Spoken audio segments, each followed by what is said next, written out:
जदि देखा गत 24 घंटे वर्षा रेकर्ड करा 14.2 मिलीमीटर बहुत जिले में आ लोएस्ट मिनिमम टेम्परेचर रेकर्ड करा 14 डिग्री सेल्सियस कोरापुट जिले में।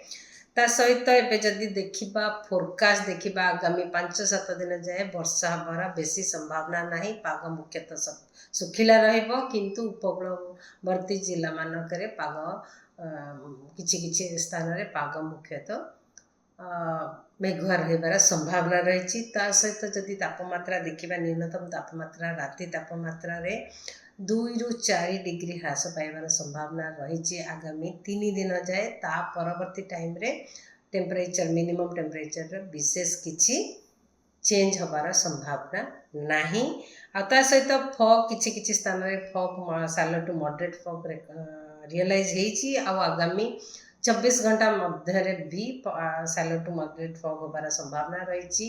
काँ भाँ जगार जमीक जिला गुड़िक हेले कंधमाल कलाहांडी सुंदरगढ़ केउंझर जगतसिंहपुर खोर्धा कटक और झारसुगुड़ा जिले में विशेषकर पाग मुख्यतः सुखिला रहिबार संभावना रही आगामी 7 दिन जाए।